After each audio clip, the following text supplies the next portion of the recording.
Konuları sizlere kısaca aktarayım. Evet, dün Ledra Palas barikatında bariyeri kırıp geçen ve kısa süre sonra Kuzey Kıbrıs polisi tarafından yakalanan Kıbrıslı Rum bugün mahkemeye çıkarıldı. Mahkeme Kıbrıslı Rum'u bir aylığına cezaevine gönderdi. Detaylarını konuşacağız. İkinci konumuz yerel seçimde yarışacak olan partili adayların tanıtımında konuşan Başbakan ve UBP Genel Başkanı Ünal Üstel, seçimin devletçilerle federasyoncuların seçimi olacağını söyledi. Değineceğiz. Son olarak da Merkez Bankası 2022 yılı 3. çeyrek raporu yayımlandı. Enflasyon, sigortalı çalışan sayısı ve turizmle ilgili dikkat çeken noktalar var. Bunlara değineceğiz. Hepsi ve daha fazlasıyla sizlerleyiz. Reşat Bey merhaba. Merhabalar Funda Hanım. Herkese hayırlı günler dileyerek başlayalım. Evet, aslında siyaset çevresi Kuzey Kıbrıs'ın yerel seçimlere odaklandı ve onunla uğraşıyorlar. Müthiş bir heyecan var. 18 belediyenin kaçı UBP'nin, kaçı CTP'nin, kaçı TDP'nin olacak, böyle bir takım hazırlıklar var. Ama mühim olan ülkenin esas önemli ana sorunları. Bu sabah ben uyandığım zaman bir vatandaşımız bana 2 tane ekmek gönderdi. Dedi ki işte 2 tane ekmeği 15 liraya aldım dedi. Tabii çok çocuklu aileler için ekmeğin fiyatı son derece önemlidir. Çünkü birçok aile, dar ve sabit gelirli aile, ekmek tüketimini artırarak ancak karnını doyurabilmektedir. Bu gerçeği hepimiz biliyoruz ve ciddiye almak zorundayız ekmek fiyatlarını. Aynı şekilde süt ürünleri, et, tavuk fiyatları son derece önemlidir. Az önce Tarım Bakanlığı'ndan et fiyatlarıyla ilgili hayvancılar, kasaplar arasındaki uyumsuzlukla ilgili bir açıklama yaptı. Ona da geleceğim biraz sonra. Fakat dün üzerinde etraflıca durduğumuz bir konu vardı. İlk defa sınır kapılarının açılmasından bu yana, yani 2003 yılından bu yana, son 19 yılda neredeyse 20. yıla giriyor. İlk defa böylesi bir sınır ihlali oldu. Şimdi arkadaşlarımız, video görüntüsü geliyor. Bakınız. Burası Ledra Palas Türk barikatı. Geliyor bir Kıbrıslı Rum, 34 yaşında. Fotoğrafı da gelecek az sonra ekrana. Çünkü bugün mahkemeye çıkarıldı. İzleyelim bu videoyu, bakınız. Polis yanına gidiyor, konuşuyor bir şeyler. Sonra yanından ayrılıyor. Herhalde ona dönmesini söylüyor. Buradan arabalı geçiş yok çünkü. Bakınız, Ledra Palas sınır kapısından vuruyor, bariyeri geçiyor. Gördünüz değil mi? Ledra Palas sınır kapısından sadece ve sadece diplomatik plakalı araçlar geçebiliyor. Büyük elçiler, maslahat güzarlar falan. Ve barış gücü, Birleşmiş Milletler barış gücü askerleri. Burası ancak yayalı geçişlerde kullanılabilir. Kaldı ki Lokmacı kapısı açıldıktan sonra Ledra Palas'tan pek gidip gelen olmuyor. Çok seyrek. Bu araç Rum plakalı geliyor oraya. Polis onu görüyor ve gidip kendisine araçlı geçişin olamayacağını söylüyor orada. Tabii hiç düşünmüyor. O gelen Kıbrıslı Rum'un vurup da kapalı olan bariyeri devirip geçeceğini hiç düşünmüyor. Ne yapıyor? Gidip uyarıyor kendisini. Fakat o bu uyarıdan sonra geri dönmek yerine, bakın, polisin üzerine sürerek, hatta polisi orada canını tehlikeye atarak bariyeri vurup devirip geçiyor. Şimdi bir süre sonra da bu olay dün saat 14.20'de meydana geldi. Ve kendisine izah edildiğini söylüyor polis. Araçlı geçiş yapılamayacağını söylüyor. Fakat o diyor dinlemedi ve geçti. 14.20'de geçti. Bunu görünce polis arkasından silahını çekip aracın lastiklerine ateş ediyor. Fakat o Kıbrıs Rum devam edip gidiyor. 14.55'de Şehit Eçvet Yusuf Caddesi'nde, Lefkoşa'da tabii, Deniz Plaza'nın önlerinde tespit ediliyor. Nereden? İşte bu daha önce bazılarının karşı çıktığı kameralar var ya, işte o kameraların sayesinde tespit ediliyor. Ve bugün mahkemeye çıkarılıyor. Mahkemede polis bu yaşanan olayı anlattıktan sonra ve video kayıtlarını da mahkemeye sunduktan sonra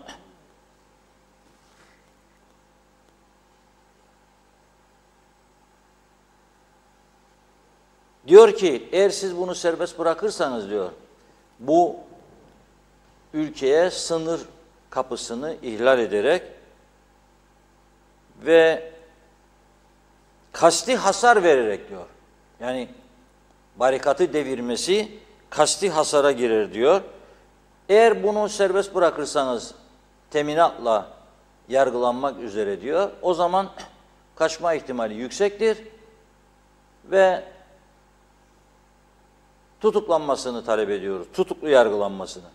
Mahkeme 1 ay süreyle cezaevine gönderdi bugün bu Kıbrıs Rum'u ve 1 ay içerisinde de yargılanma kararı verdi. Fakat yargı da diyor ki kasti hasar diyor son derece ciddi bir suçtur diyor. KKTC'ye gayri yasal bir şekilde giriş yaptı ve yargılanmaktan kaçma riski kuvvetle muhtemel olduğu için kendisini 1 ayda yargılanmak üzere cezaevine gönderiyorum dedi. Şimdi burada esas önemli olan bunu neden yaptı bu Kıbrıs Rum? Bunun üzerinde durmak lazım. Çünkü bu bir şeyin habercisidir. Ben dün ne demiştim burada? Rum barikatını da orayı da dinlemeden Rum polisini aşarak geldiği yönünde polisten böyle bir duyum almıştık biz. Eğer orayı da dinlemeden geldiyse bu farklı şekilde yorumlanabilir. Nedir farklı şekilde? Bir, üzerinde durduğumuz Metehan sınır kapısındaki yoğunluğu protesto amacı. Açınız kapıları, serbest geçsin insanlar diye algılanabilir. Ama bunun üzerine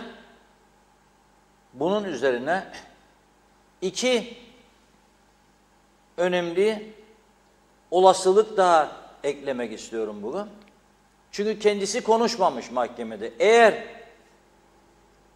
Metehan'daki yoğunluğu protesto etme niyetinde olsaydı ve daha çok kapı açılmasını teşvik amacıyla ben bunu yaptım, kendimi feda ediyorum, sırf geçişler kolaylasın, daha çok kapı açılsın niyeti olsaydı zaten bunu söylerdi orada. Ve o da kendisinin suçunu bir ölçüde hafifletirdi. Yani yetkililere de sorumluluk yüklerdi. Hem Rum hem Türk yetkililere. Fakat iki olasılık daha var bunun üzerinde düşünülebilecek olan. Bir tanesi son zamanlarda kuzeye geçen Kıbrıs Rumların sayısında çok önemli artışlar var ve Rum tarafında akaryakıt bayileri, konfeksiyoncular, özellikle akaryakıt bayileri ve konfeksiyoncular bundan rahatsızlık duyuyorlar. Kuzeye akın etmesinden Kıbrıs Rumların. Çünkü bir iddia var, sadece bu yıl içerisinde ilk 9 ayda 180 milyon euro Rum tarafının gelir kaybı var akaryakıttan dolayı. 180 milyon euro. KKTC'nin 2022 yılı bütçesinin neredeyse 1/4 kadar. Sadece akaryakıttan söz ediyorum. Bunun dışında tabii harcadıkları birçok yer var. Lokanta sektörü var, alışveriş sektörü var.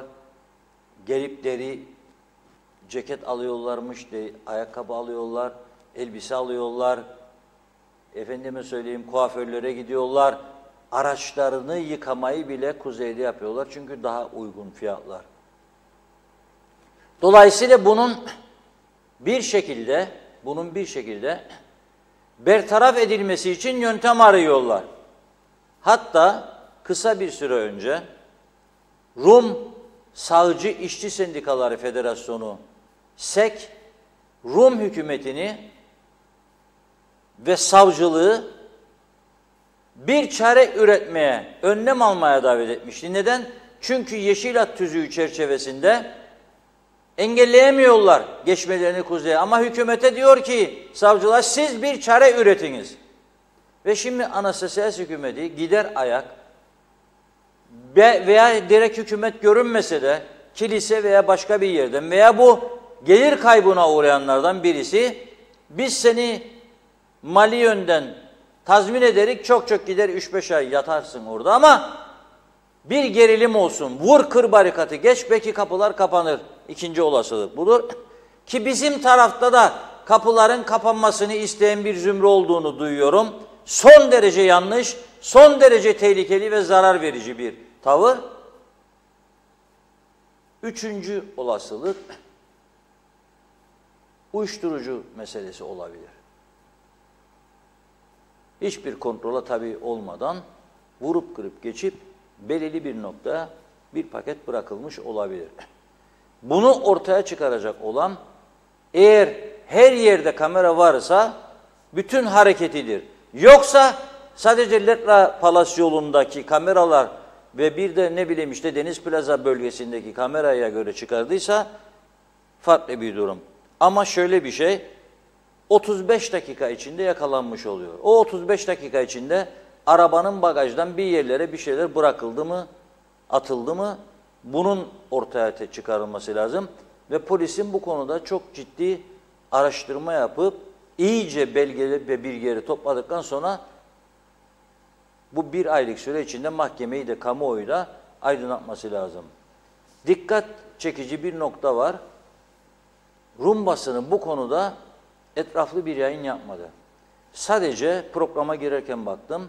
Cyprus Mail Gazetesi'nin internet sitesinde bizden çıkan haberleri veriyorlar. Yani işte dün vurup kırıp geçtiğini, bugün de mahkemeye çıkarıldığını ve bir aylığına cezaevine gönderildiğini yazıyorlar. Ama güneyden yapılan resmi bir açıklama görmedim. Son derece önemli bir olaydır.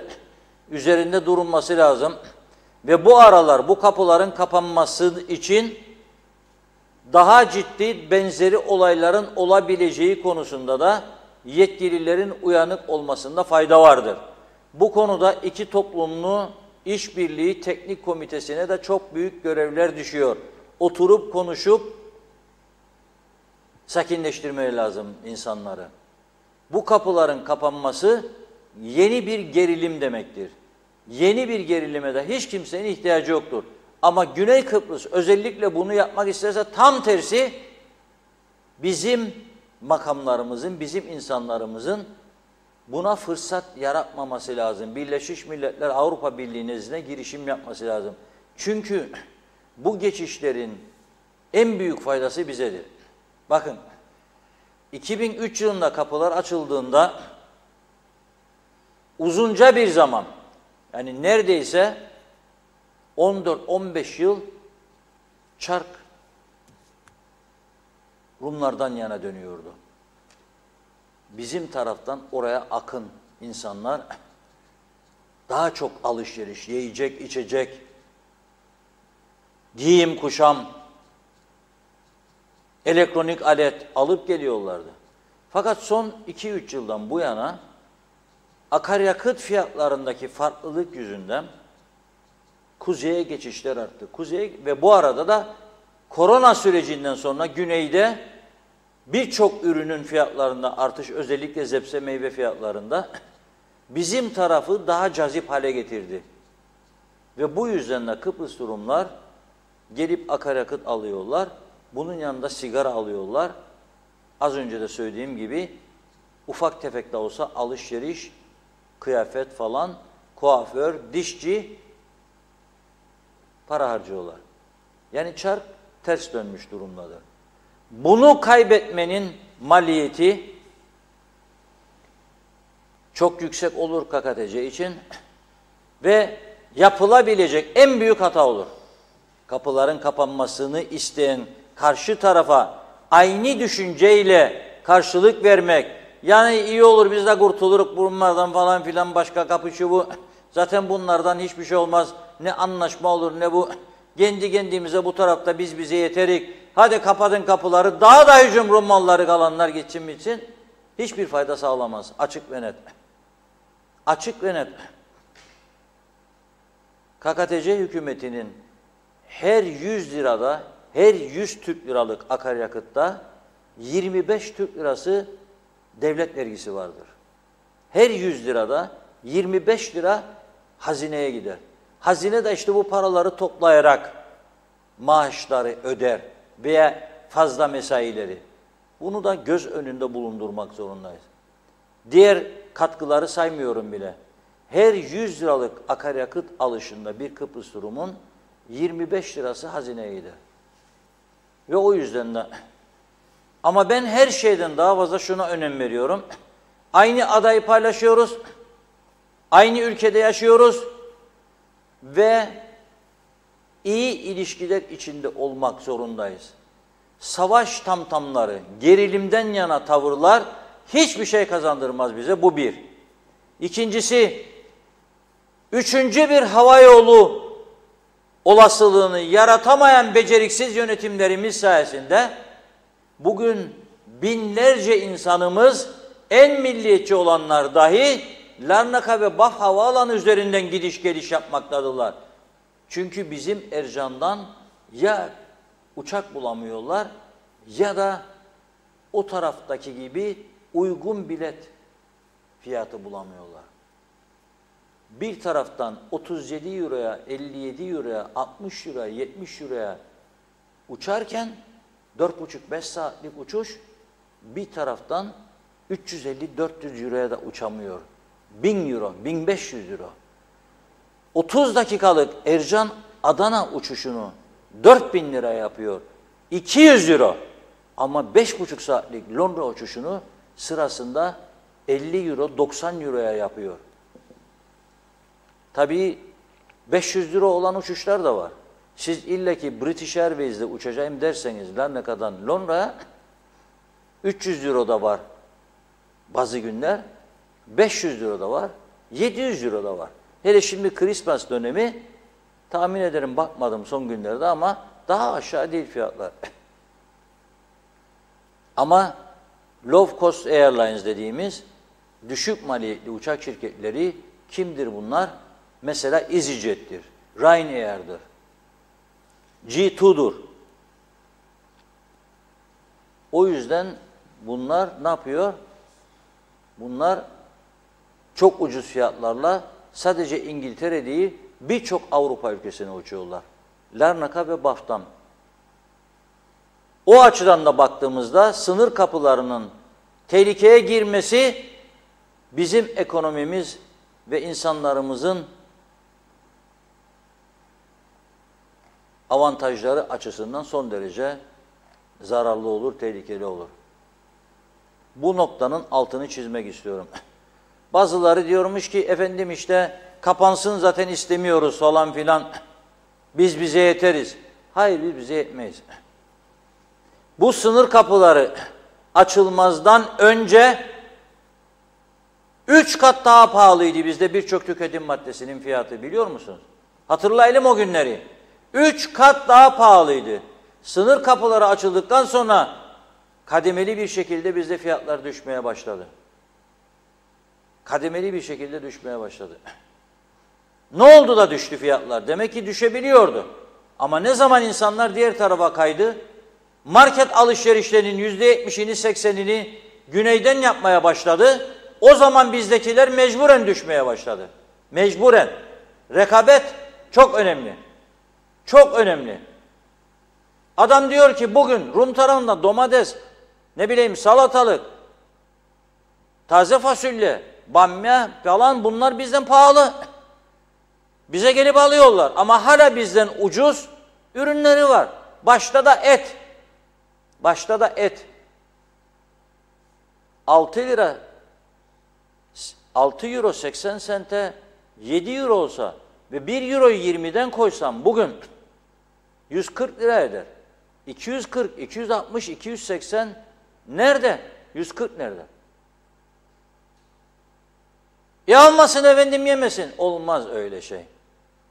Olmaz. Ve gene unutmayalım. Gerçek KKTC nüfusu, Kıbrıs'ta Türk nüfusu 120-130 bin civarındadır bu ülkede. En az 100 bininin cebinde Republic of Cyprus pasaportu vardır. Kıbrıs Cumhuriyeti. Ha biz tanıyalım Kıbrıs Cumhuriyeti de gidip oraya asimile olalım falan, bizi essinler. Hayır öyle bir şey yok. Tabii ki kendi taleplerimizi öne süreceğiz. Tabii ki siyasi eşitlik çerçevesinde bir çözüm olması yönünde ısrarlı olacağız. Tabii ki Türkiye'nin garantörlüğünde ısrar edeceğiz. Sağlam bir gelecek isteyeceğiz. Bunun için de elimizde haklı olduğuna dair bu talebin çok güçlü enstrümanları var. Onu kullanacağız. Ama bana sadece miting meydanlarında ya da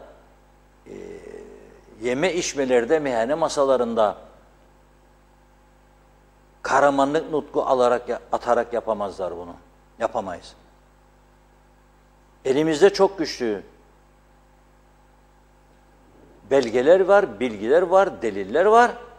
Onları Avrupa Birliği'nin, Amerika Birleşik Devletleri'nin Güvenlik Konseyi daimi üyesi ülke yetkililerinin, Avrupa Birliği yetkililerinin önüne koyabilecek çok güçlü belge, bilgiler vardır.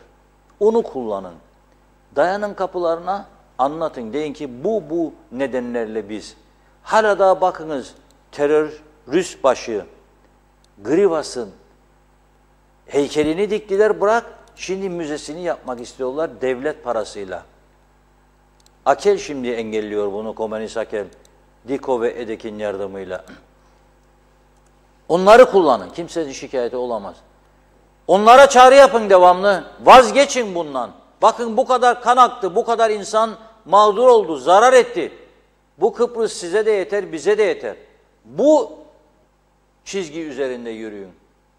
Ama kapatalım, istemiyoruz, yakarız, yıkarız, biz buyuz. Yok böyle şey. Yok böyle şey, olmaz. Bu Türkiye'nin politikası da değil. Bugüne kadar Sayın Erdoğan'ın politikası bir adım önde politikasıdır. Son zamanlarda iki eşit, iki egemen devlet. Bu bir adım önde olma politikası ters bir şey değil. Onu masaya çekmek için federasyonu reddeden adamlar bak şimdi nasıl federasyon talep eder duruma geldi. Ve Türkiye'deki seçimlerden sonra Kıbrıs konusunun nasıl bir şekil alacağını zaten göreceğiz inşallah. O yüzden diyorum, sınır kapıları asla kapanmamalı. Hiç kimse bunu düşünmemeli, hiç kimse bu yönde çaba harcamamalı. Tam tersi, Lefkoşa'da bir an önce özellikle arabalı geçişler için Mausa kapısı açılmalı. Letra Palas'tan da arabalı geçişlerin başlaması teşvik edilmeli ve gerçekleştirilmelidir. Bunun ne onlara zararı var ne bize. Ha bir miktar daha akaryakıt için gelecekler, buraya para akacak ama neticede bizden de gidip bakın şimdi 2 kilo etçiğini alıp gelen daha ucuz maliyetle sofrasını süsleyen insanlarımız vardır. Olacak o kadar. Deterjan fiyatlarında diyor arkadaşlar, kampanyalı fiyat bulduğumuzda daha karlıdır diyorlar. O yüzden rekabet olsun, iş olsun. Larnaka'dan, Baf'tan uçmak isteyen uçsun. Nasıl ki onlardan da Ercan üstünden uçuşlar var. 2003-2013 10 yıl Ercan'dan uçanları neredeyse vatan haini ilan ediyorlardı. Sonra dediler tamam ya, nereye gidiyor? İstanbul'a gidecek. Nereye? Patrikhane'ye gidip göreceklermiş. O ortaya atılınca geri çekildiler. Hadi gidin görün. Ercan'dan uçağa binip Türk Hava Yolları, Pegasus gidiyor geliyorlar.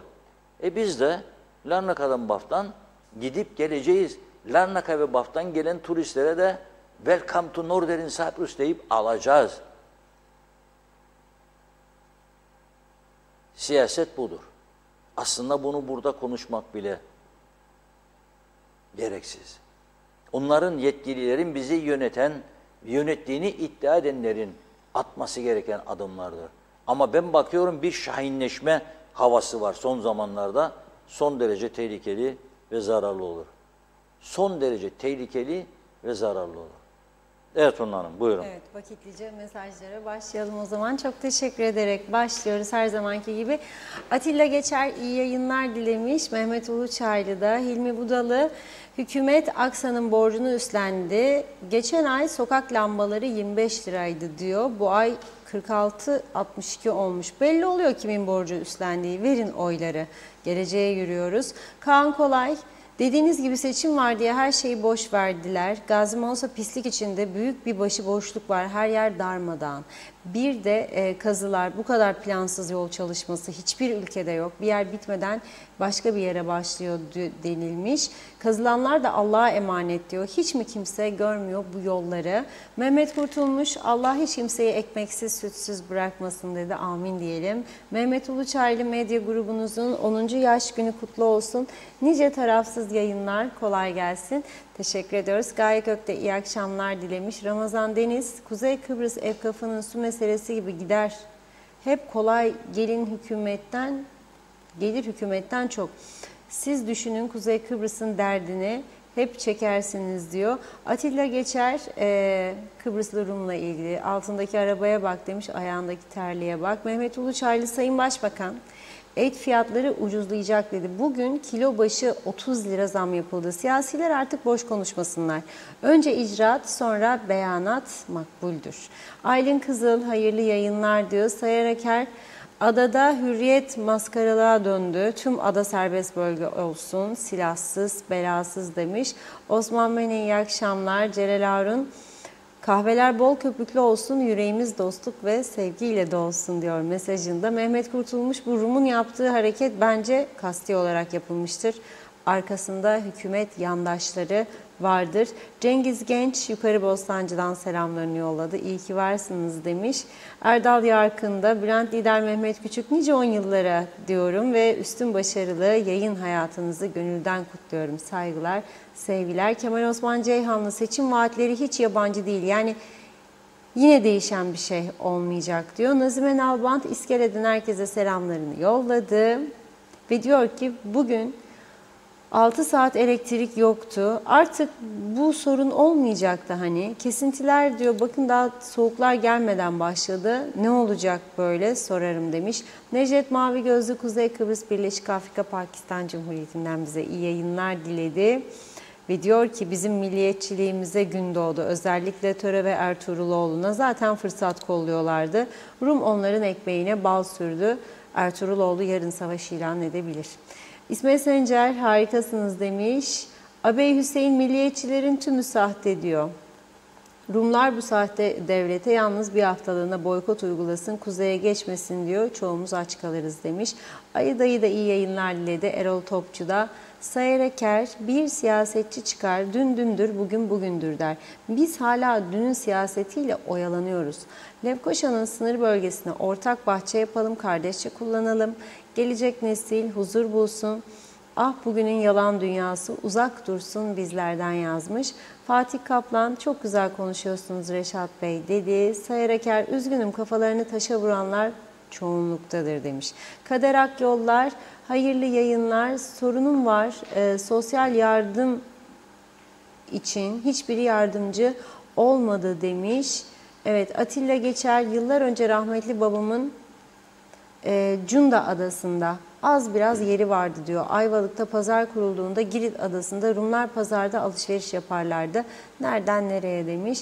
Dilara Kortu, mimar hayalleri yaşatır. Sadık Gardoyanoğlu'na güvenimiz tamdır dedi.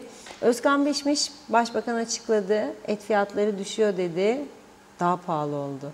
Mehmet İnancı da hayırlı yayınlar olsun, batmış batırılmış kaoslar ülkesi cennet adımıza sizlere sağlıklı günler diledi. Ahmet Halil de bakıyorum. Mustafa, neredeyim? Mustafa Cici Baba, olan hademeleri oldu diyor.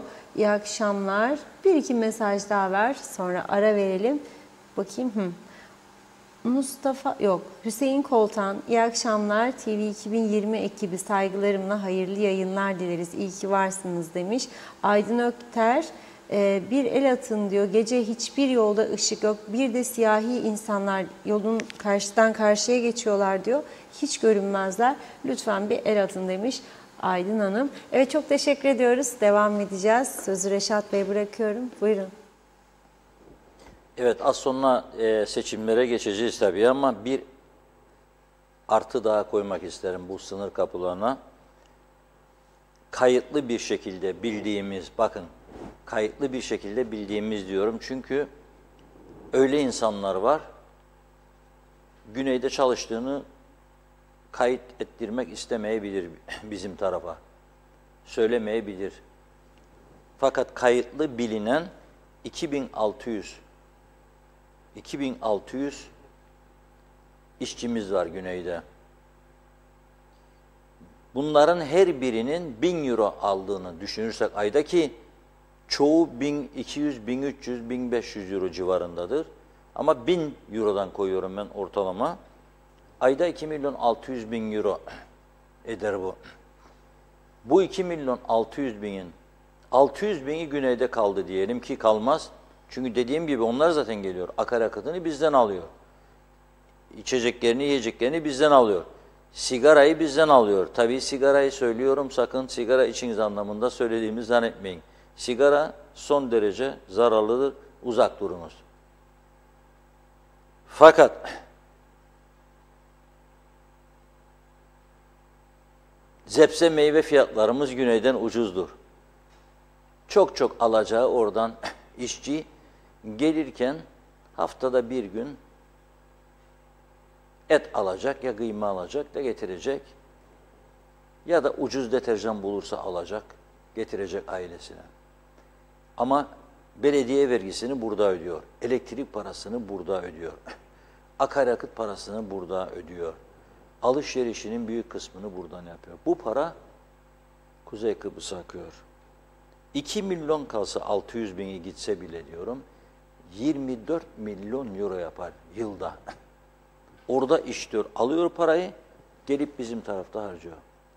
Bol keseden atanlar, atmasyon üzerine siyaset yaptığını zannedenler veyahut da atmasyon üzerine siyasetçilere yağ çekmeye çalışan kişi ve kurumlar, bana bu paralar durduğu zaman yerine nereden bu parayı koyacağınızı da söyleyin bileyim. Nereden alıp koyacaksınız? Bugün Türkiye'den sağlanan maddi yardımların neredeyse yarısı elektrik borcu nedeniyle Aksa'ya gidiyor. Neredeyse yarısı. Geri kalanla da sen altyapı sorunlarının tamamını çözemezsin. Türkiye bize altyapı yardımları yapıyor. Sağ olsun, teşekkür ediyoruz. Çok büyük katkıları var ama bizim kendimizin de ayakları üstünde duran bir ekonomi yaratmamız lazım. Ve bu fırsat da vardır oradan buraya akış devam ettiği sürece. Daha çok akış, daha çok gelir. Sadece Rumlar gelmiyor. 10 binlerce de yabancı geliyor her ay buraya, her ay.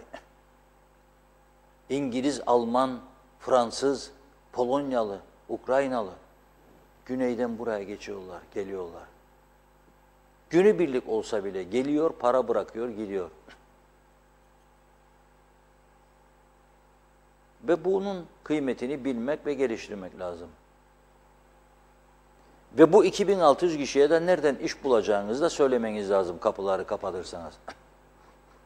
Nereden iş bulacaksınız? Nerede iş vereceğinizi söyleyin. Onun için üzerine durmak lazım. O Kıbrıslı Rum konuştuğu takdirde öğrenirsiniz zaten.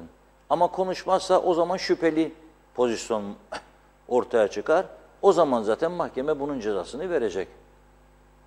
Ama bu arada bir şeyin daha altını çiziyorum. her zaman söylediğimiz bir olay vardır. Polis güçlendirilecek arkadaş. Polisi güçlendirmek zorundasınız. Birçok bakanlığa gereğinden çok fazla adamlar aldınız. Birçok bakanlığa. Kaç kişinin olduğunu, ne iş yaptıklarını bilmiyorsunuz. Ama polisin yıllardır bu kadar çok eleman eksiği var. Bunu önemsemiyorsunuz. Son zamanlarda bir miktar alındı. İyi yaptı da alındı. Ama bunun daha da artırılması lazım. Bu olay bile bize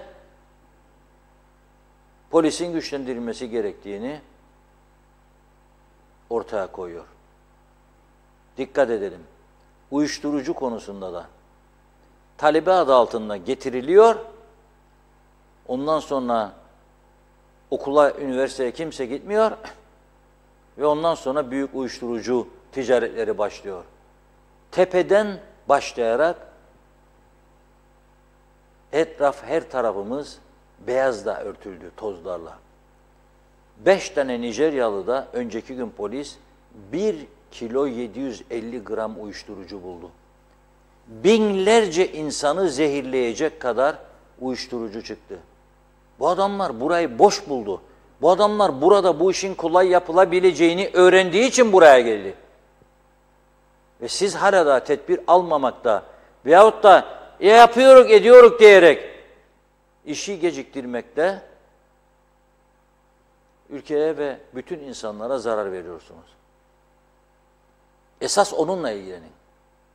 Esas onunla ilgilenmek lazım. En büyük tehlike dıştan gelen, buraya parasız gelip sırf uyuşturucu ticareti yapmak için gelen veya fuhuş yapmak için, yaptırmak için gelenlerin yarattığı tehlikedir. Ve eğer çok hızlı bir şekilde bunun önlemi alınmazsa, bırakın polis gücünü, bütün askeri gücü de emrine verseniz durduramayacak bu işi. Onlarla savaşmak zorunda kalacak. Sınır kapılarından çekip bunlarla savaşmak zorunda kalacaklar. Büyük uyuşturucu çeteleriyle. Bunun da altını çizmek istiyorum. Ve gelelim, zafer kimin olacak?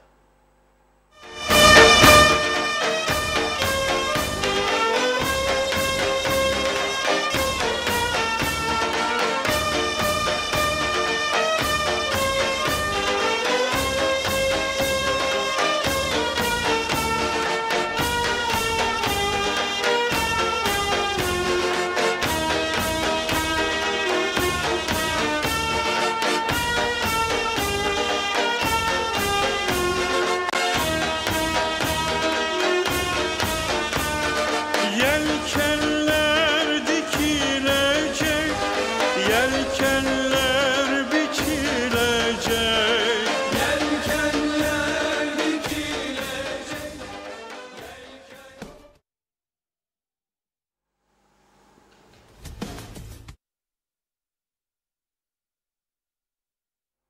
Dünya nelerle uğraşıyor, biz neyle uğraşıyoruz? Her sene seçim. Zafer kimin olacak? Zafer için koşturuyoruz. Arkadaşlar falan filan diyerek dün gece de Ulusal Birlik Partisi'nin dün öğleden sonra aday tanıtım şöleni vardı. Tabii bizden son dakika diğer televizyonlardan olduğu gibi frekans istediler. Yani yayın hakkı istediler. Reklam adı altında. Dedi ki gündem özel var. Nasıl siz 16.30'u seçtiniz ya? Yani bu 16.30'u seçmeseydiniz keşke. Biz düşünmedik dediler. Olabilir. Ama biz 16.30'u bağlayamayız size. Yapabileceğimiz en büyük iyilik 18. Yani program genellikle 18.15, 18.20, bazen 18.30 gidiyor. Biz size 18'den itibaren haber bültenimize kadar verelim dedik. Teşekkür ettiler ve biz 18 itibariyle dün yayınımızı durdurduk. Bitirdik. Haber bültenimize kadar da Ulusal Birlik Partisi'nin aday tanıtımı oldu. Şimdi ekran başında bizi izliyor vatandaşlar daha çok. Ama evinde değil, yoldadır veya işindedir. Televizyon yoksa cepten bizi Facebook'tan veya YouTube üzerinden izliyor. Ben arayan yetkili arkadaşa dedim ki, bu tanıtım şeyinizi bütün televizyonlara da verseniz çok fazla izlenmeyecek. Yanlış saat seçtiniz. Bunun önceden birkaç gün tanıtımını yapmanız lazımdı. Ve uygun bir saat seçmeniz lazımdı. Ama artık karar alındı dedi. Mesela bugün dünkü izlenme oranlarına baktım. Gündem özel Facebook üzerinden 2000'in üzeri, 475 YouTube üzerinden izlenme. Tabii ayrıca Android falan var, onları bilemiyoruz şu anda. Dedim ki arkadaşlar bir bakınız bakalım bu canlı yayın yaptıklarında kaç kişi, dursun o fotoğrafta konuşacağım üzerine, kaç kişi? 230 kişi izlemiş o tanıtım şöleni. 2 tane, 3 tane televizyon kanalında canlı verdirdiler. Şimdi bakınız. Bunu niye söylüyorum ben? Seçim yarışı da, seçime girmek de bir profesyonellik işidir. Yani iyi bir kadroyla planlama, programlama yaparak yürümek başka bir şeydir. Tamamdır ya, hallettik. Ha bak bizi izlerler falan, 15 tane 50 tane falan internet sitesi, o başka bir şey. Şimdi gördüğünüz Hasan Bey şu anda bizi mutlaka gene izliyordur. UBP'nin dün aday tanıtım şöyle gitmiş ama çekildi bir kenara, açtı, gündem özeli izliyor. Pozu da bize gönderdi. Elindedir, görüyorsun. Orada da. Bu böyledir. Çünkü doğru haber almak isterler insanlar, doğru bilgiye ulaşmak isterler. Biz de bunun için zaten çalışıyoruz, çabalıyoruz. Neyse, gelelim Ünal Üstel Bey'in konuşmasına, tarihi bir konuşma diyorum ama çünkü Ünal Bey, Sayın Başbakan, şöyle bir laf kullandı. Bu seçim dedi, egemen devletçilerle federasyoncuların seçimidir. Bu yerel seçim biriyim. Ben kanalizasyon, manalizasyon, kaldırım, yol, asfalt, masfalt falan filan, su hikayeleri, şunlar bunlar, bahçe, park. Fakat Ünal Bey farklı bir noktaya getirdi konu. Bence çok tartışılacak bir sözdür bu. Yani bunu niye söyledi, bir bildiği var diye düşünüyorum. Yani halka bir taraftan da diyor ki, yani bilin diyor. O bir tarafa verirseniz size yol mol falan diyerek. Onlar federasyoncudur. Biz egemen devletçilik diyor. Bu ayrımı da bilerek hareket edin demek istiyor. Aynı törende konuşan Demokrat Parti Genel Başkanı, Başbakan Yardımcısı, Turizm ve Çevre Bakanı Fikri Ataoğlu. 3 partinin adayları diyor, tek yumruk, tek çatı, tek şemsiye altında yürüyor diyor ve bunu asla bırakmamalı diyor. Asla bırakma. Bence birleşme zamanı gelmişti. Birleşeceksiniz zaten. Bir sonraki seçim adım gibi eminim. Başka çare yoktu. YDP Genel Başkanı, Bayındırlık Ulaştırma Bakanı Erhan Arıkka da diyor ki, milli davada bir olan, ana vatanla birlikte KKTC'yi yaşatmak isteyen siyasiler olarak yola çıktık. Bunun hasadını yerel seçimlerde alacağız diyor. İnşallah maşallah diyorum ben de. Şimdi tabii Ulusal Birlik Partisi aslında kurulduğu zaman YDP, bugün YDP ve DP çatısı altında olanlar UBP'liydi zaten yani. Sonra Denktaş Bey, Allah rahmet eylesin, parti içindeki bazı dengeler meselesinden dolayı ve istediği iyi şahısları bakan veya başbakanlığa getirmemelerinden dolayı dedi ki, bölerim sizi, ve yönetirim. İngiliz taktiği. Divide and rule der İngiliz. Böl ve yönet.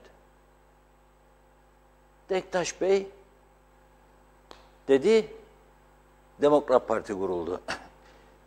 Denktaş Bey dedi, Yeni Doğuş Partisi kuruldu. Şimdi Yeniden Doğuş oldu. Hiçbir fark yoktur. Aynı ideoloji dediği gibi, aynı duygu, düşünce, sadece koltuk yarışından dolayı bu küçücük ülkede bir sağ parti oldu 3 parti. Gelelim CTP'ye. CTP'da da özellikle parti içinde liderlik yarışı olduktan sonra ve Özker Özgür, Allah rahmet eylesin diyorum ona da, partinin çok uzun süreli genel başkanı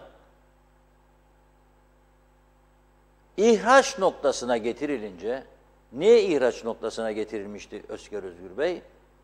Bir koalisyon döneminde bakan olmuştu Özker Özgür Bey ve kendisine sormuşlardı. Nedir değerlendirmesi? Davul bende, tokmak başkasında, böyle bakanlık olmaz demişti ve istifa etmişti. Partisi şiddetle karşı çıktı buna. Sonra Özker Özgür partiden ihraç noktasına getirildi. Partinin o kadar yıllık genel başkanı.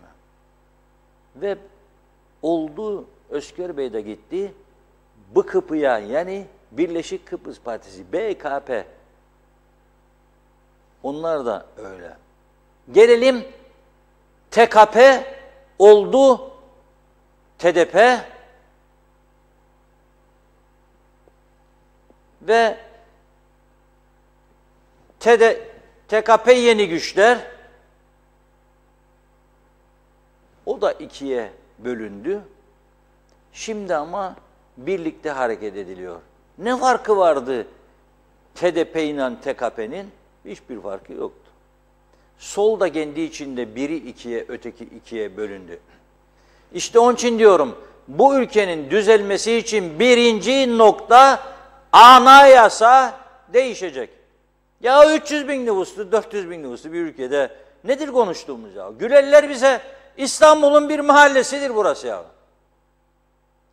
Doğru dürüst bir anayasa, daha ufak, daha küçücük, daha anlaşılır. Siyasi partiler böyle kafama esti, beni bakan yapmadın, kurarım bir partide, gelin sen benim koalisyonda bana da bak, o zaman bakan değil başbakan yardımcısı olurum.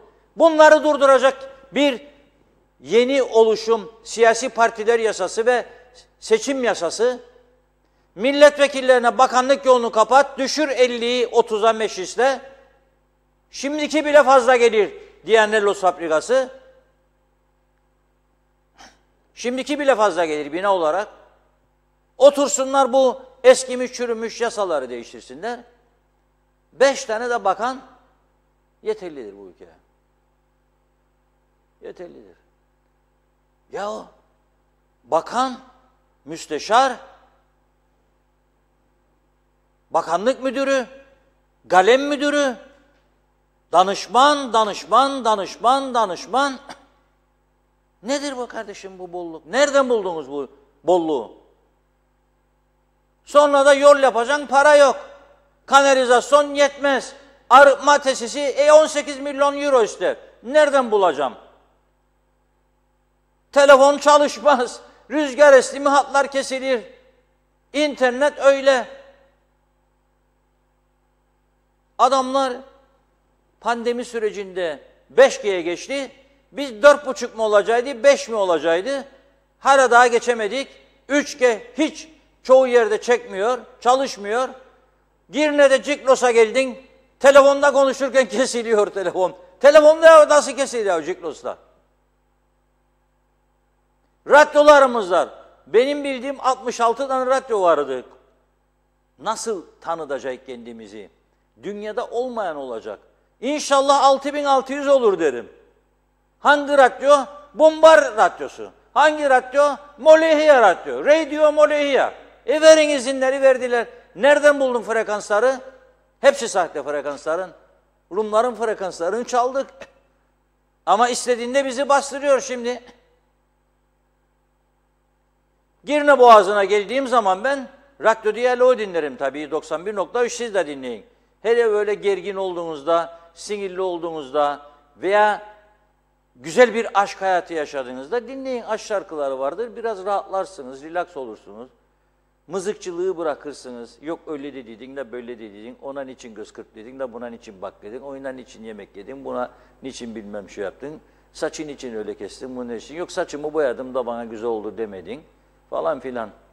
Bırakın onları dinleyin radyoyu. Ama Boğaz'a geldiğimde ben Girne Boğazı'na başlar Arapça, Marapça, sonra Rumca, sonra arada bir anamur manamur girer, sonra gene Rumca. Adamlar düşünün o kadar güçlendirdiler frekanslarını, o kadar güçlendirdiler. Karşıyaka'ya kadar git Rum radyosu gümbür gümbür çekiyor Rum radyoları. Bizimkiler yok. Bir yerde durur tekrar başlar. Bir yerde durur tekrar başlar. Ne anladım ben bunu? 66'dan değil, 6 olsun da tamam olsun be kardeşim. Yok. Şimdi uydudayız. Bu KKTC devleti o kadar zengin ki, bu işi başaran eski arkadaşlar vardır böyle, veririm ederim, seni dinlemem, onu dinlemem falan filan. Tabii normal bir demokratik düzen olsa ve hakikaten burada bir doğru dürüst kendi kendini ciddi bir şekilde yöneten bir siyasi idare olsaydı hapisliktir bunlar. Dedi ben dedi uyduya Türk uydu paralarını ben ödeyeceğim dedi yerel televizyonlarım. Hadi yahu dedik. Ama biraz kanun nizam getirin. Teknoloji şu olacak. Şu kadar reji, şu kadar kameraman, şu kadar montaj. Haber merkezi. Bir rakamı var bunun ya. 5 kişi dedi KKTC olursa olur. Ha 5 kişiden televizyonculuk mu olur? Ne oldu bu defa? Yoldan geçen stüdyo. Yoldan geçen stüdyo. Biri devlete söversen devlet olarak ödüyorsun onun uydu parasını. Kimin parasını çalan sen? Halkın parasını. Hasta insanların ilaç parasını. Açtım telefonu söyledim o zaman da arkadaşa. Nedir ya bu dedim yaptığınız? Ödedi siz de bırakın ya yararlanmayı dedim. Bırakın doğru dürüst rekabet yapalım. İyi yayıncılık yapalım. İyi reklam alalım. Kendi ayaklarımızın üstünde duralım. Halkın parasını çarçur etmeyin. O kadar para bizim için hiçbir şeydir falan. Bari şartları dedim bir düzene getirin. O da yok. Şimdi bir karar almışlar. Ocak ayında uydudan çıkaracaklar televizyonları. Ama Cumhurbaşkanlığı seçimine bir ay kala UPP'nin televizyonuna çıkardılar. Güneş TV'de çıktı. CTP'nin var dedi. Sim ben UPP'yi çıkarım Güneş. Seçime bir hafta kala. Kırmadı TürkSat'takilarda dedi. Tabii dedi. Yavru vatan bizim işte iktidar falan filan. Ama izlesinler bizi. Ya biz de çok başarılıyız demem ama eksiklerimiz çok. Ama bu şartlarda bu. 2 kişiyle yayıncılık yapanla ben 18 kişiyle yayıncılık yaparsam eksiğim olacak. Nerede görüldü bu? Onun için gecemizi gündüzümüze katıyoruz. Hafta 7 gün, yıl 365 gün görev başında. Yok mu ya bizim de hakkımız bir hafta 10 gün bir tatil yapalım bir ülkede. 10 yılda 3 gün ben tatil yaptım. O da gene cep telefonu elime 15 saat iş başında. Şimdi Ocak ayında uydu bitecekmiş. Ne olacak? İşte bir sistem gelecekmiş de bu yeni televizyonu olanlarmış izleyecekmiş. Ya ben Gaziköy'de, Dilekkaya'da, Mor Menekşe'deki adama nasıl diyeceğim? Evinde faal olan gösteren televizyonu atla, git ver bu kadar 1000 lira para da televizyon al mı diyeceğim? Nasıl alacak adam? Adam evine ekmek götüremiyor. Neyse, öyle bir noktaya geldik. Biz tabii uyduda devam etmek için çalışmalarımızı sürdürüyoruz. Ama mesele nedir? Mesele sadece seçim yapmak değildir. Seçim. Sadece seçim değildir. hizmet gelmesi lazım ülkeye. Bizim istediğimiz hizmettir. Halka hizmettir. Geceli gündüzlü seçim gezileri, mitingler, ya onun %1'ini hizmete adasalar bu ülke cennet olacak. Ve imkanı da var. İmkanımız da var. Öyle ağlamakla olmaz bu işler. İmkan var. Hem de çok imkan var. Ama o imkanları kullanmaktır önemli olan. Kullanamıyorlar. Şimdi dün bir kampanya başlatmıştık. Funda Hanım'a çok beğendi kolyeyi ve bileziği. Soruyor, bizim hakkımız yok mu birer tane diyor. Yahu dedim, ayıracağız sana da birer tane mutlaka. Şeyden sonra, kampanyadan sonra. Şimdi zafer kimin olacak dedik dün. Lefkoşa'yı sorduk. Bugün de Lefkoşa'yı soruyorum. Zafer kimin olacak? Ekrana gelmişti 5 tane aday. Onların hangisi Lefkoşa'yı kazanacak acaba diye sormuştuk dün. Bugün tekrar soruyorum. Görüşlerinizi, kimin kazanacağını, düşüncelerinizi yazarsanız arkadaşlarımız isimleri kaydediyor. Doğru bilen, yani 25'inde seçim var, 26'sında doğru bilenleri buradan isimlerini okuyacağız. İlk 10 kişiye kolye, ondan sonraki 10 kişiye de bilezik hediye edeceğiz. Gayet güzel, kalpli, aşkınızı ifade edesiniz diye yani veriyoruz bunları. Zaten arkası ne gelecek? 14 Şubat'a ne kaldı bunun burasında? Sevgililer Günü. Ha, ben erkeğim kazandım, ne yapacağım kalpli kolyeyi? Sevgiliye hediye edeceksiniz. Sevgili yoksa eşinize, eşiniz yoksa kızınıza, kızınız yoksa kız kardeşe, kız kardeş yoksa hala, teyze. Gider bu iş. Yani bir kişi bulup verirsiniz. 5 tane aday gördüğünüz gibi. Bu 5 adaydan hangisi kazanacak? Sizden görüş beklemeye devam ediyoruz. Ve bugünden itibaren biliyorsunuz yerel seçim özel programlarımız da başladı. O programlarda da biz tamamen tarafsız bir şekilde her görüşe yer vererek konuk alıyoruz, almaya başladık. Bugün 2 konuğu vardı sevgili Cemre'nin. Birisi Gönyeli Belediye Başkan adayı.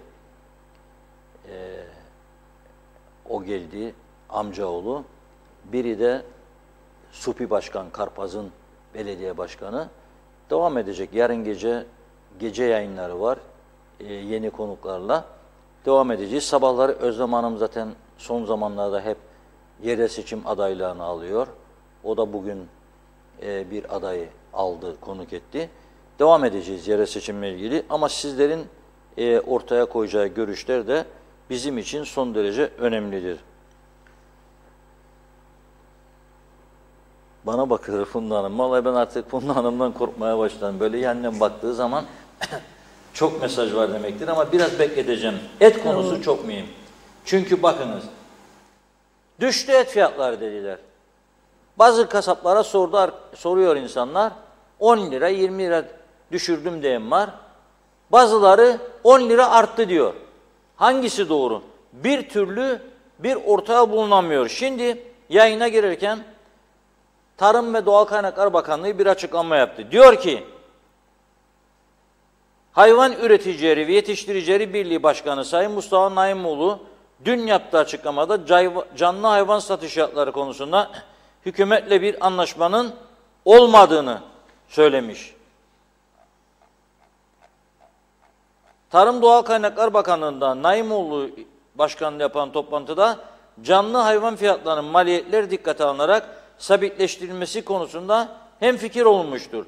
Daha sonra ise Kasaplar Birliği ile bu konuda bir toplantı yapılarak sabitleşen canlı hayvan fiyatlarına göre et satış fiyatlarının belirlenmesi konusunda uzlaşı sağlanmıştır diyor Tarım Bakanı. Ama önemli olan bunun vatandaşa yansımasıdır. Ne oldu şimdi? Okkadan kiloya dönüldü. Dün baskınlar yapıldı. Bazı kamyonlar durduruldu. Et satıcıları, hayvan üreticileri veya kasaplardan fatura istendi. alışlarda kilo mu okka mı kullanıldığı konusunda beyan istendi. Fakat netice itibariyle benim gördüğüm et fiyatları düşmedi. Et fiyatları düşmeyince de öyle bir noktaya geldi ki bugün çok güvendiğim bir kasap arkadaş bana şunu söyledi. Bazı insanlar var dedi, hassas. Geliyor dedi mesela et alacak evine. Dermiş ki üzerindeki yağları kesiver. Kesiyoruz dedi. Şiş ister. Kemikten sıyır, hazırla, öyle ver bana. Ama yağlı kısımlarını verme. Kesiyoruz dedi, temizliyoruz. O kalan kemikleri dedi eskiden çöpe atardık dedi. Budu temizler adam mesela veya kolu. Kemikleri dedi çöpe atarız. Şimdi kemikleri atmıyoruz dedi. Özellikle gelip dedi kemik alan insanlar var dedi. 20 lira, 30 lira kilosu kemik satışı varmış şimdi. Kırıyoruz dedi, koyuyoruz poşete, alıp gidiyor adam evine. Onu kaynatıyor, onun suyuna bir çorba falan yapıyor çocuklarına ve o şekilde idame ediyor. Tabii ben pandemi sonrasında yem fiyatlarının arttığını biliyorum. Susuzluk var, hayvanlara çok su içilmeleri lazım. Kuyulardan su gelmeyince belediyelerin suyunu alıp kimi bölgede 6 lira, kimi bölgede 7 lira tonu, kimi bölgede 8 lira. Bunun zor olduğunu, üretim maliyetlerini artırdığını, mazot zammı falan biliyorum. Ama yine de diyorum ki aynı adayı paylaşıyoruz. O taraf öyle, bu taraf nasıl böyle? Ayrıca da Tarım Bakanlığı bir açıklama yaptı. Yine bugün bir başka açıklama. Üreticileri nasıl sübvansiye ettiklerini, yem fiyatlarını açıklıyor. Demek ki bir yerlerde bir yanlışlık var. Önemli olan bu yanlışı bulmak ve sonuca gitmek, düzeltmek burayı. Çünkü tamam ben de demiyorum her gece et yesin insanlar zaten zararlı. Ben de yemem. Ben de yemem. İmkan olsa haftada bir et yerim ben. Bazen 2 denk gelir ama birinin üzerine çıkmamaya dikkat edin. Neden? Öyle alıştırdım kendime. Her gün yemek iyi bir şey değildir ama hadi haftada bir, hadi 15'te bir insan ister ya o çocuklarına et yedirecek. Yani onun için bu son derece önemlidir. Buna bir çözüm mutlaka getirmelidirler. Bir yolunu bulup çözüm getirmelidirler. Evet Funda Hanım. Evet, devam o edelim. zaman mesajlara başlayalım. Alper Ali Güllü kolay gelsin doğru haber. Diyalog 2020 diyor. Abey Hüseyin ırkçılık demiş. Gece görünmüyor siyasi vatandaşlar. Allah yardımcınız olsun diyor. Irkçılık değil yollar karanlık Hüseyin Bey. Gerçekten gözükmüyor. Doğan Falyalı dünya budur. Gördüğün, duyduğun, yaşadığın hepsi yalan dolandır. 0'a 0 elde var. 0 boş verin yaşayabilirsen belki iyisin yoksa işin zor diyor.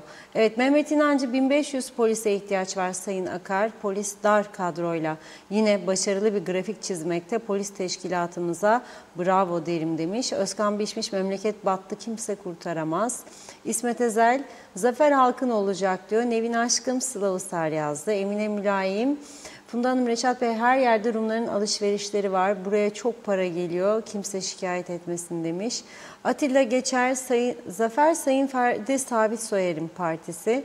Nilüfer Canova kusura bakmayın Reşat Bey seçim yapmaktan iş yapmaya zaman kalmıyor. Gerçi niyet de yok. Bir sonraki seçime hazırlık yapmak lazım. Sanki de dünyanın çok umrundaydık.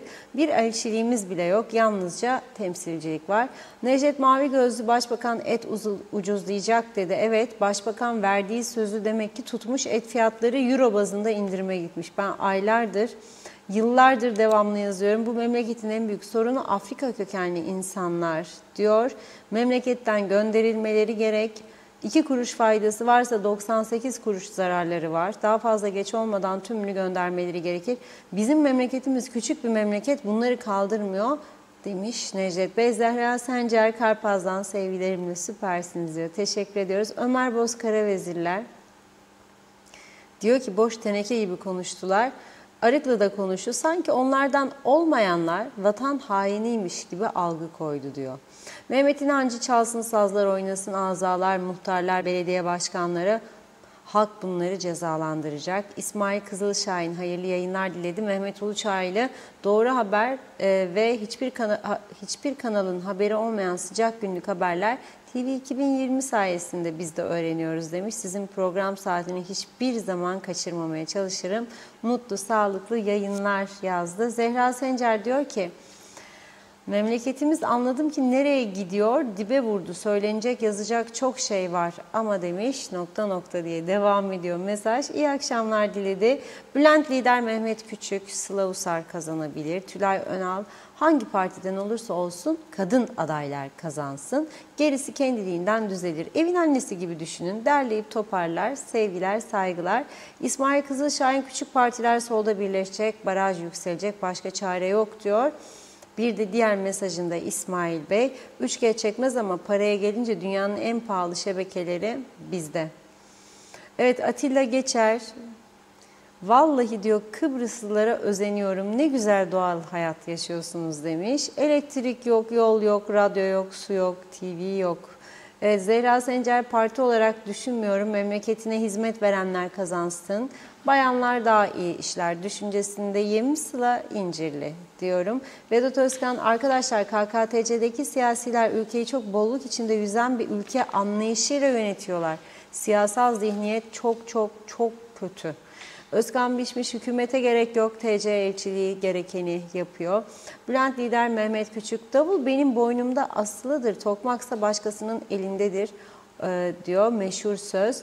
İkbal Özcan, Mehmet Harmancı demiş. Ömer Bozkara vezirler, Sıla Usar İncirli dedi. Handan Felek, hayırlı yayınlar. Şevket Tacer, bir ricam var. Reşat Bey, Güzelyurt Lefke arası yapılan ve bir Türk köyü olarak yeni yoldan bir giriş verilmeyen Gaziveren köyünün en azından bir köyün istikametini gösteren bir tabela koyulması için öncülük yapın. Kıbrıs haritasından silindik diyor Turizm Köyü Gaziveren. Handan Felek Mausa'dan Süleyman Uluçay demiş. Ahmet Akgün, kola kapağı halk için yapılan hiçbir şey yok diyor. Şerife Hinci, Lefkoşa için Sıla Usar dedi. Mustafa Özcan, şüphesiz Mehmet Harmancı diyor. Ferda Küçülmez de Harmancı demiş. Füsun Özdemir de. İsmail Kızılşahin, Sıla Usar. Tülay Önal da Sıla Usar diyor. Kadın adaylara ihtiyacımız var. Nazime Nalbant, İskele'de çok sağanak yağmur başladı. Zararsız, ziyansız, bereketli yağsın. Evet, seçimler yaklaşıyor. Halkı düşünenler kazansın. Mutlu güzel akşamlar dedi. Mehmet Bulduk. Reşat Bey, doğruları söylemeye devam. Bu sabah marketten somon ekmek aldım 7,5 lira. Ne zaman zam oldu bilen var mı? Denetim yok diyor. Herkes seçim, halk geçim derdinde, ne olacak? Mustafa Özcan, bugün Cem Karaca'dan bindik bir alamete, gidiyoruz kıyamet desek yeridir.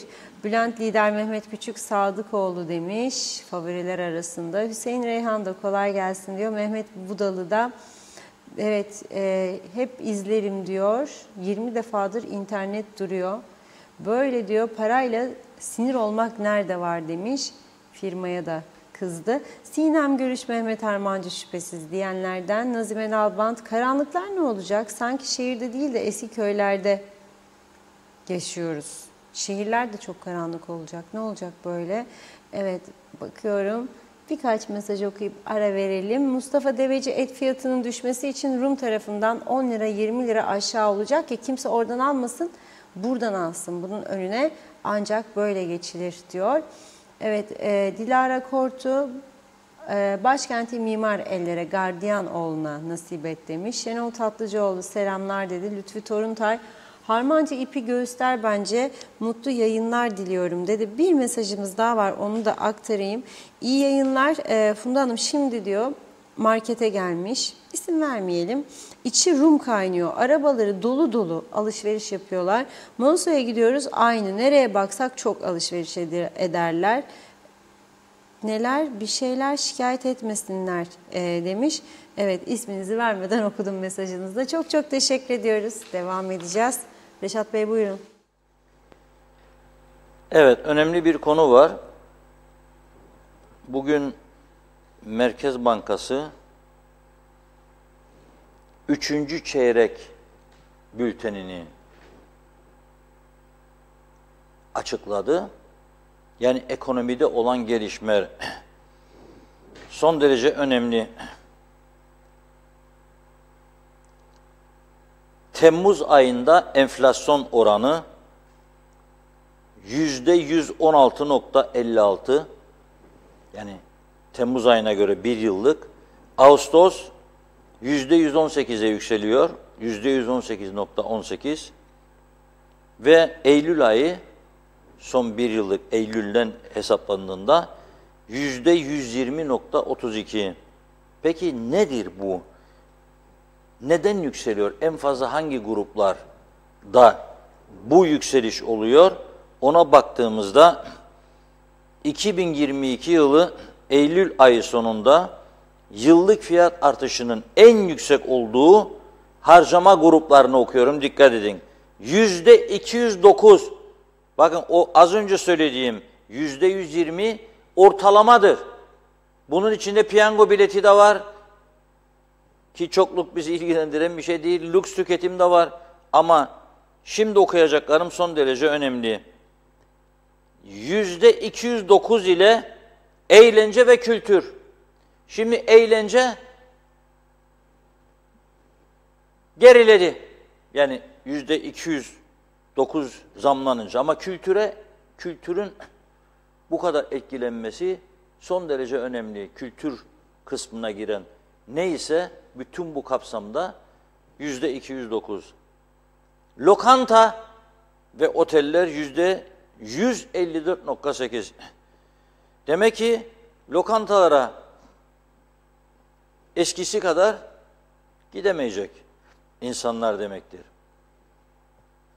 Arkadaşımız Ömer Kadiroğlu yılbaşı piyango biletleriyle ilgili röportajlar yaptı.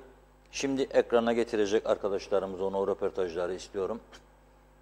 Orada izleyeceksiniz. Soruyor, mikrofonu uzatıp, ben dinledim onu. Ne yapacaksınız diyor kazanırsanız, milyoner olursanız. Öyle insanlar var, ne diyor biliyor musunuz? Ailemi alıp çocuklarımı da yemeğe götüreceğim diyor. Hasret kalmış dışarıda bir yemek yemeye. Bazıları da diyor çocuğuma ve torunlarıma okutmak için kullanacağım diyor, eğitim için.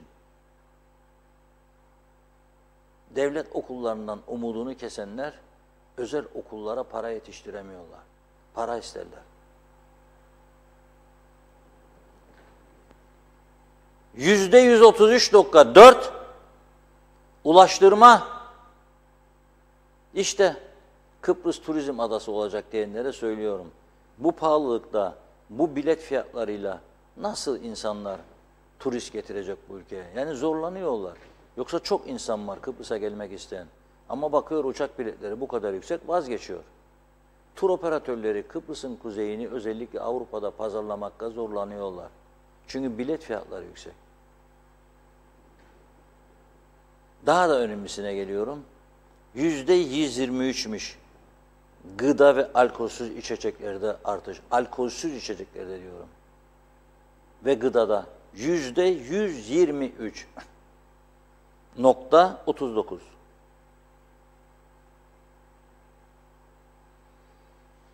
Son derece üzücü bir tablo var karşımızda ve bu enflasyon rakamlarının önümüzdeki yıl içinde 2023'te daha da artacağına dair ekonomistlerin görüşleri vardır. Şimdi korona öncesinde açık konuşmayı seviyorum, açık konuşalım. Korona öncesinde derdi ki bu doldu bunun içi ya, bir insanlar iş, orada burada çalışma izni patladı. Koronada gitti bir kısmı. İşsiz kaldı. Ne oldu acaba o günden sonra sosyal sigortalarda kayıtlı işçi durumu? Son derece önemli. Korona öncesinde 119.568 sigortalı kayıtlı çalışan sayısı varken korona 2021 Ocak ayı o süreç 105 bine gerilemiş, 119 binden. 2022 Haziran ayı itibariyle ise 117.390. Dikkat edin burada 118.568'di korona öncesinde. Şimdi 117.390'ı ancak buldu. Demek ki bir kaçak var arkadaş, kaçak var, büyük kaçak. Artması gerekirken nüfus arttı, yeni oteller açıldı.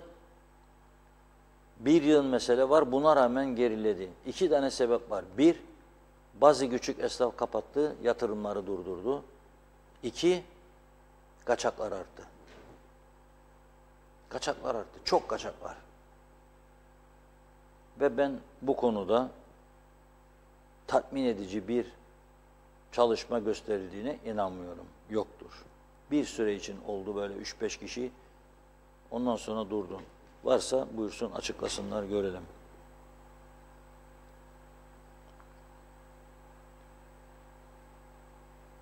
...2020 yılında 50.271 çalışma izinli sigortalı vardı.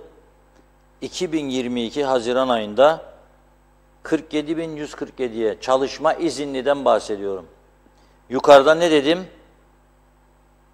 117.000 toplam sigortalı. Şimdi 50.271 iken 47.000'e geriledi. Buna rağmen neredeyse çalışma izinlilerin sayısı sigortalı, kayıtlı sigortalı çalışanların neredeyse yarısı 117.000 tamamı, ama bunun 47.147'si çalışma izinli. Türkiye Cumhuriyeti uyruklu TC vatandaşı sigortalıların sayısı 2021 korona sürecinde 33.767'den 24.000'e gerilemiş. Yani 33.000, 9.000'i gitti demektir. 2022 yılında ise 31.613'e yükseldi. 33.767 korona öncesi, 31.613 şimdi. Burada da nereden bakarsak 2.000 civarında bir Türkiye'li işçi sayısında azalma var. Bunların yerini kim aldı? Tahmin edersiniz fazlasıyla. Yerel seçimler var. Son dakika makyaj yapan belediyelerin taşeronlara verdiği işlerde çalışanlar da onlardır. Ve kayıtsızdır. Ezici bir çoğunluğu. Kayıt yok. O yüzden bu rakamları iyi algılamak lazım. Ülkemiz nereden nereye geldi, nasıl gidiyor, ona bakmak lazım.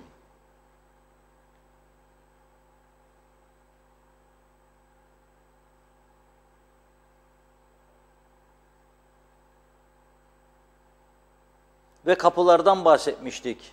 Hani o Kıbrıs Rum vurdu geçti Letna Palas barikatını. Çok ilginç.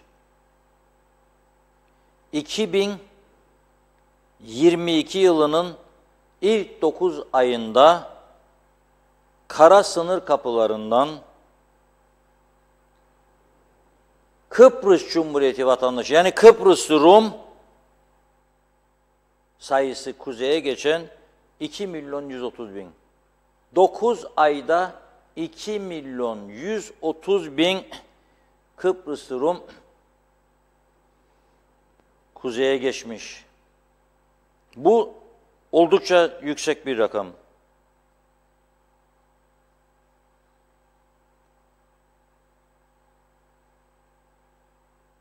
...832.000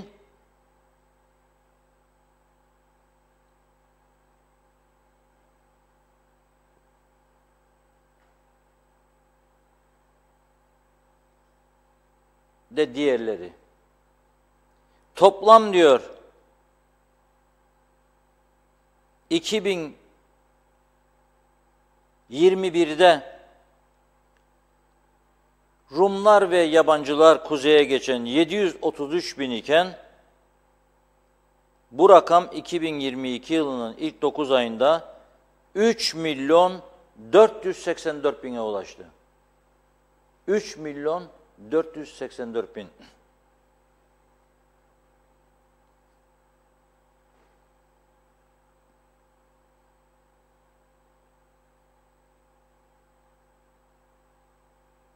Oldukça ilginç rakamlar var. Yani bu bize hava yoluyla gelenlerin çok daha üzerinde bir rakam. Çok çok üstünde bir rakam. O yüzden programın başında daha okumamıştım. Şimdi okuyorum, arkadaşlar önüme getirdi. Kapıların kıymetini bilmek lazım. Kapıların kıymetini bilmek lazım.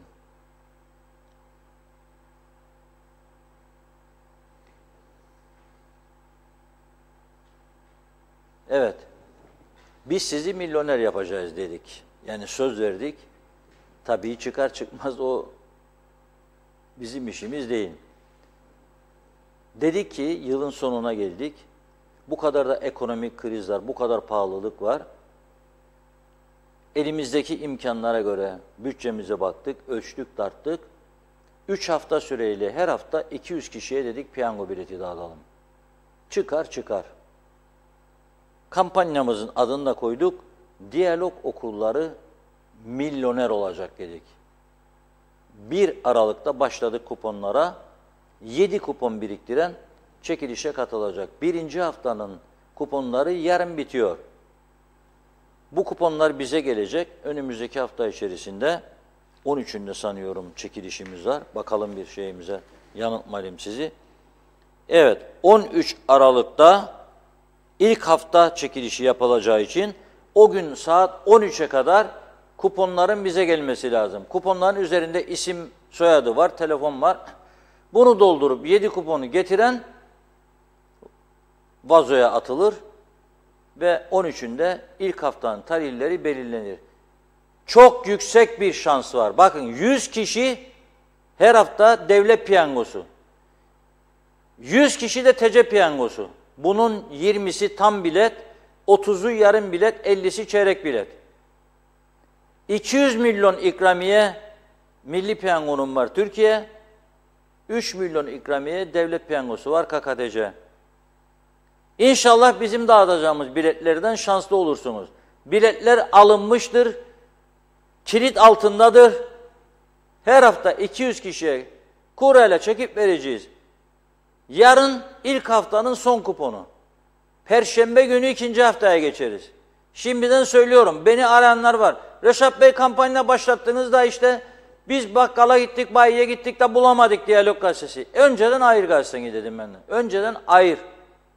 Bayine de ki ben yarın Diyalog alacağım. Ona göre rakamını artırsın. Perşembe günü 2. haftanın ilk kuponu vereceğiz. Ama tabii bu arada dışarıda da piyango biletleri satılıyor. Demek ki şimdi dinleyeceksiniz, siz de göreceksiniz. Dışarıda satışlarda piyango bileti alımlarında düşüş var diyor bayiler, piyango bayileri. Çünkü alım gücü düştü diyor. İşte biz bunu da gördüğümüz için hiç olmazsa 3 hafta 200'den 600 kişiye bilet dağıtmış olacağız. Röportajı izleyelim. Nasıl gidiyor satış bu sene? Eskiye göre çok düşük işler. Hayat çok pahalı. Marketlerde insanlar alışveriş yapıyor ve parayı bitiriyor. Bilet alacak paralar kalmıyor. Yani işlerimiz eskiye göre çok düşük. Peki bilet alan insanlar genellikle hangi biletleri tercih ediyor? Devlet piyangosu mu yoksa milli piyango mu? KKTC'yi tercih ediyor. KKTC alıyorlar ama insanlar eskiden 5-6 tane alırlardı. Şimdi bir adet alıyorlar. Yani ekonomik sıkıntılardan dolayı. Nasıl gidiyor bilet satışları? Hayal ettiğimizin altında ekonomik darlıktan dolayı biraz insanlara biletleri pahalı gibi gelir ama pahalılık her yerde var. Aslında paranın değersizliğinden kaynaklı sıkıntı bize de yansır, bizi de vurur. Evet. Peki bilet alanlar genellikle Türkiye'nin biletini mi tercih ediyor yoksa KKTC'nin mi? KKTC'nin biletini kesinlikle çok daha fazla tercih eder. Geçen yıl 2,5 milyondu. 3 milyon güzel rakam, yani hiç öyle bir şey oldu ki durum şimdi. Çalışıp da kenara koyamayacağınız bir rakamdır. 3 milyondan da hayatınız değişmez. Ama kendini idare etmeyi bilen biri için çok güzel bir avantaj sağlar diye düşünüyorum. Bilet almaya gelen vatandaşlar eskiden kaç bilet alıyordu, şimdi kaç bilet alıyor? Güzel sordu. Çok bilet alan pahalılıktan dolayı alamamaya başladı. Hiç bilet almayan belki kurtuluruk diye bilet almaya başladı. Yani böyle Tersine dönecek. aynen öyle, yani çok fazla bilet satışı yoktur maalesef. Hani öyle 20 tane 30 tane bilet alan insanlar yoktur şimdi, ama hiç almayan insanlar da almaya başladı. Hani bir umut, belki umut fakirin ekmeği, belki toparlanır gibisinden, ama kısmet. Bilet satışlarımız güzel. Yani bu ay başından sonra hareketlenmeye başladı. Satışlar şu an güzel. Kıbrıs biletlerini tercih ederler. Bizim devlet piyangosu biletleri, evet. Peki eskisi gibi alabiliyor mu insanlar biletlerini? Yani geçen yılki satışlara göre tabii satışlarımız düştü. Alım gücü azaldığı için satışları daha aşağı gidiyor, evet.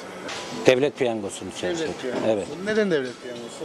Nüfus orantısına göre biletin çıkma oranı daha yüksek olduğu için. Her çekilişe 3-4 tane alırım ama şimdiye kadar çıkmadı. Hiç çıkmadı. Ya teorim yanlış galiba. Çıkarsa ne yapacaksınız? Benim cebimde olmayınca bir şey söyleyemiyorum. Mesela çıkarsa bir hayaliniz var mı? Vallahi evliyim, çocuklarım var, evim var, arabam var. Öyle çok bir şey alacak halim yok herhalde. İyi bitecek. Aynen öyle. Devletin. Devlet piyangosu. Kıbrıs devlet piyangosu. Neden devlet piyangosu? Çıkma olasılığı daha yüksek burada. Az insan var, az nüfusu var. Türkiye'ye göre burada daha yüksek yani. Ne kadar zamandır oynuyorsunuz? Her yıl alırım. Yılbaşlarında yani. Sadece yılbaşı. Aynı. Kaç defa kazandınız? Hep amorti kazandık. Amortinin dışında yok. Yok. Peki 3 milyon size çıkarsa ne yapacaksınız? Güzel hayallerimiz var işte. Borcumuzu harcımızı kapatırız. Sevdiklerimize yardımcı oluruz. Öyle. KKTC'nin aldım bir tane de Türkiye'nin çeyrek. İkisinden de Evet. aldığınız şansınızı deneyeceksiniz. Evet. Peki ne kadar süredir oynuyorsunuz? 2004'ten beri İngiltere'den kesin dönüş yaptığımdan beri alıyorum. Amortiden başka bir şey çıkmadı. Hiç çıkmadı. Yok. Peki 3 milyon veya 200 milyon size çıkarsa ne yapacaksınız? 3 tane çocuğum vardır. Üçüne de birer ev. Geri kalanını da kısmet artık. Aldınız mı bilet? Aldık. Hangisini tercih ettiniz? Devleti tercih ederek. Kaç bilet aldınız? Şu an 2. Ay sonunda herhalde 3-5 tane alırız. Alırız. Ha, bu arada diğer onda da dağıttığı gazetede kuponlar var. Onlara biriktirip vermeye çalışırız. İnşallah oradan da alırız. O inşallah oradan da alırız. İnşallah oradan aldığınızda da çıkar. İnşallah. Çıkarsa size 3 milyon ne yapacaksınız? Bir kız bir oğlan var. 4 torun var. Yetmez bile. Daha istersiniz. Yetmez bile bu şartlarda. Evet. Nedir mesela planınız çıkarsa? Ya benim bu yaştan sonra bir planım yok. Benim artık çoluk ve torunlar içindir. Benim bir beklentim yok bu yaştan sonra. Çocuklara harcarım o kadar. Yani çocukların geleceği, okulu onun için yok ki hal bulup harman savurma. Çocukların geleceği için güzel bir yatırım yapmak. Peki kaç yıldır oynuyorsunuz?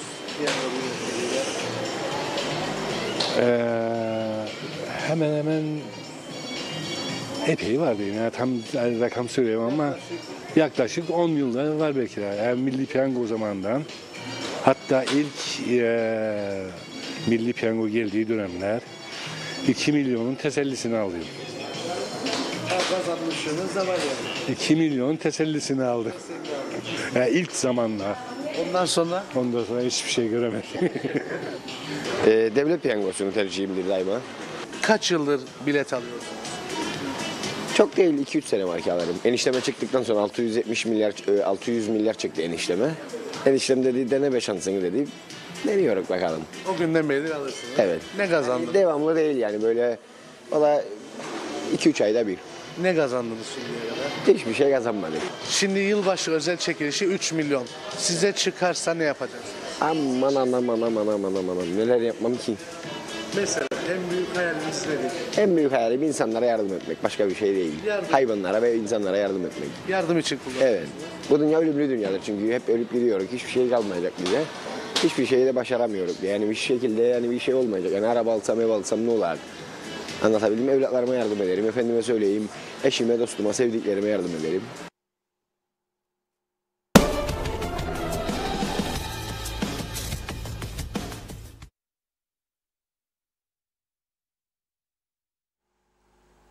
Evet, birlikte izledik. Genellikle görüyorsunuz Kıbrıs Türk insanı kazandığı para kazanırsa eğer ailesine harcamak istiyor. Çocuklarına özellikle, torunlarına. Çünkü onların geleceğine bir yatırım yapmak istiyor. Borcu harcı olanlar var. Borcu harcı ödemek için kullanacağını söylüyor. Borç tabii ki zor bir iş. Borçlanıp da ondan sonra ödemek borcu çok zor bir iş. Evet, gerçekten borçlu olanlara Allah yardımcı olsun. Ama döviz borçlanmaktan da kaçınalım diyorum. Çünkü ne olacağı belli değil. Çok farklı yorumlar vardır. Ben bu açıdan son derece endişeli bir durumdayım. Ne olacak döviz bilemiyoruz. Dövizde devamlı yükselme olduğunda herkes gibi biz de olumsuz etkileniyoruz. Çünkü baskımız, kağıdımız, her şeyimiz dövize endeksli maalesef. TL olarak hemen hemen hiçbir şey yok. Mürekkep döviz, kağıt döviz, çinko döviz. Maaşlar TL olsa da işte bakın yeni asgari ücret açıklanacak herhalde yakında. Bekleniyor. Türkiye'yi bekliyor zannediyorum. Yavru vatan, ana vatanı bekliyor. Ana vatanda da brüt 9.000'lerden söz ediyorlar. 8.250 ile 9.000 arası. Neti 7.600 gibi bir rakam telaffuz ediliyor. Şu anda 5.200-5.600 o civarda galiba Türkiye'de. Bizde de 8.600 net. Dolayısıyla Türkiye'de 2.000 lira artarsa burada da 2.000 arttığını düşünelim. 10.600'e çıkar. Maliyetler devamlı yükselir demektir. Onun için borçlanırken dikkat etmek zorundayız. Önemli olan rekabet. Rekabeti teşvik edip fiyatların aşağı düşmesini sağlamaktır. Öyleyse dün dinletemedik, bugün güzel enstrümantal bir müzik dinletelim sizlere. Ondan sonra yavaş yavaş sonlara gelelim.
Evet, birlikte izledik. Tabii bu yerel seçimlere giderken bölgelerden de bizlere ilginç görüntüler gelmeye devam ediyor. Şimdi bir video var.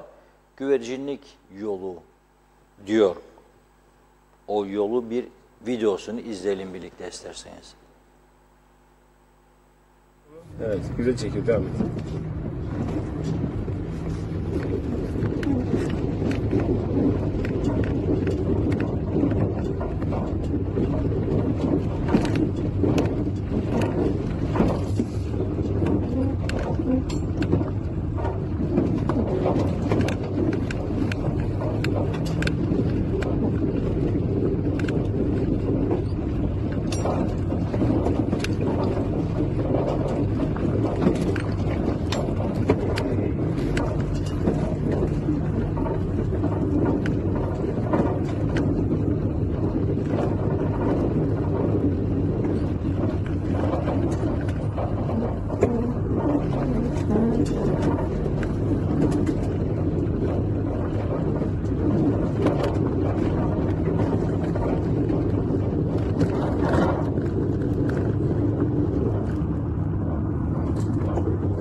Ne yaptın Emir? Fazla çukura düşme Emir.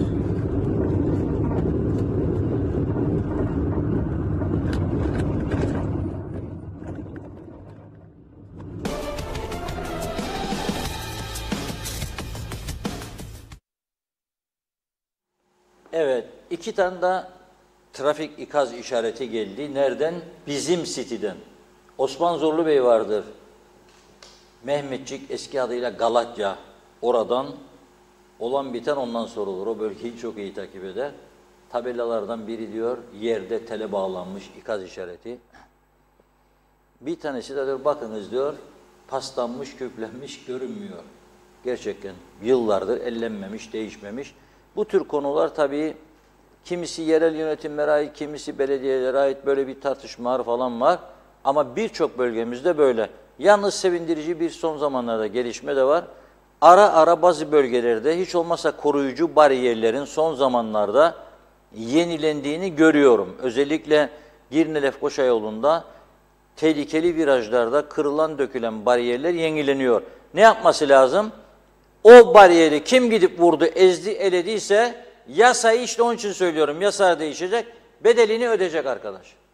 İçiyorsun, gidip vurup deviriyorsun, benim vergimle gidip orayı yenileme girişimini kabul edemem ben vatandaş olarak. Ödeyeceksin. Vurdun, kırdın, bedelini ödeyeceksin. Onun için o eskimiş, çürümüş yasaları düzeltmeleri gerekir diyorum. Evet Tunla Hanım, son mesajlarla son bir iki mesaj var, aktarayım. Volkan Bozukuvvet Londra'dan selamlar. Diyor ki bunu söylemek mecburiyetindeyim Reşat Bey. Pegasus Hava Yolları Londra'dan 500 pound. Tek gidiş, Wizz Air'de diyor 38 euro. Bu kadar büyük fark olur mu? Teşekkürler, güzel yayınlar dilerim dedi. Mehmet Kurtulmuş da En Büyük TV 2020 diyor. Evet, bakın Tema Yavaş. Buzlu soğuk Londra'dan selamlar demiş. Diline sağlık Reşat Bey, her şeyi çok güzel anlatırsın dedi. Atilla Geçer de diyor ki sırf 7 gün Diyalog gazetesi almak için Kıbrıs'a geleceğim. Son olarak Mehmet İnancı da herkese mutlu, sağlıklı akşamlar, renkli uykular diledi. Çok çok teşekkür ediyoruz. Son eklemek istediğiniz Reşat Bey. Evet, çok teşekkür ediyoruz biz de. Yarın inşallah daha güzel haberlerle birlikte oluruz ve daha güzel konuları konuşuruz. O düşünceyle veda edelim sizlere. Yağmur haberi var. Bazı bölgelerden hava koşullarının değiştiğine ilişkin haberler, fotoğraflar geliyor, şimşek çakıyor falan. İnşallah böyle güzel yağmurlar olur, kazasız belasız tabii diyerekten sizlere veda edelim. Yarın görüşmek üzere. İnşallah, çok teşekkür ediyoruz size ve izleyicilerimize de tabii ki. Yarın yeniden görüşünceye dek hoşça kalın.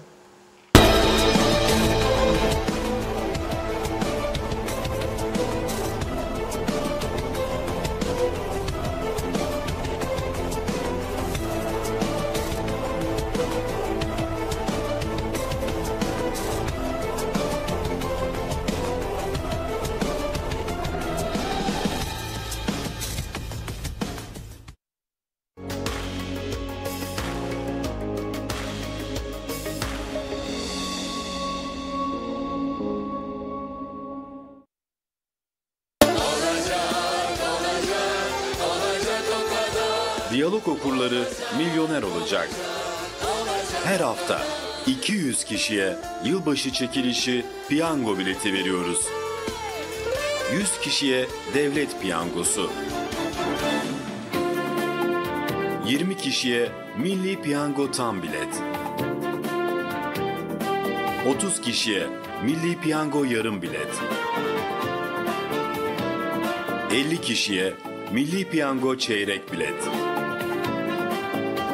Yeni yıla milyoner olarak girme şansını yakalayabilmek için 7 kupon biriktirmeniz yeterli. Ben de milyoner olacağım. Çünkü diyalog okuyorum. Büyük fırsatı kaçırmayın. Yeni yıla milyoner olarak girin.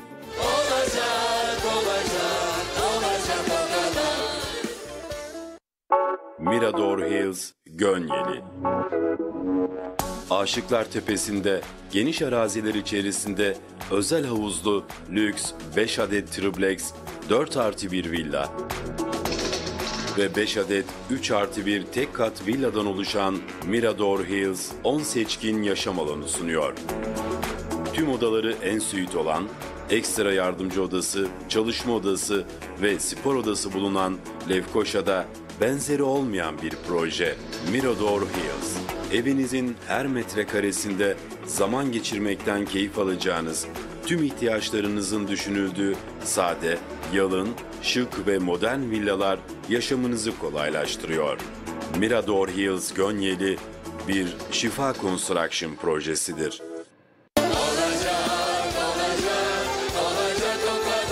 Diyalog okurları milyoner olacak. Her hafta 200 kişiye yılbaşı çekilişi piyango bileti veriyoruz. 100 kişiye devlet piyangosu. 20 kişiye milli piyango tam bilet. 30 kişiye milli piyango yarım bilet. 50 kişiye milli piyango çeyrek bilet. Yeni yıla milyoner olarak girme şansını yakalayabilmek için 7 kupon biriktirmeniz yeterli.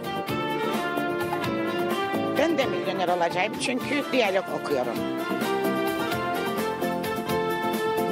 Büyük fırsatı kaçırmayın. Yeni yıla milyoner olarak girin. Olacak, olacak.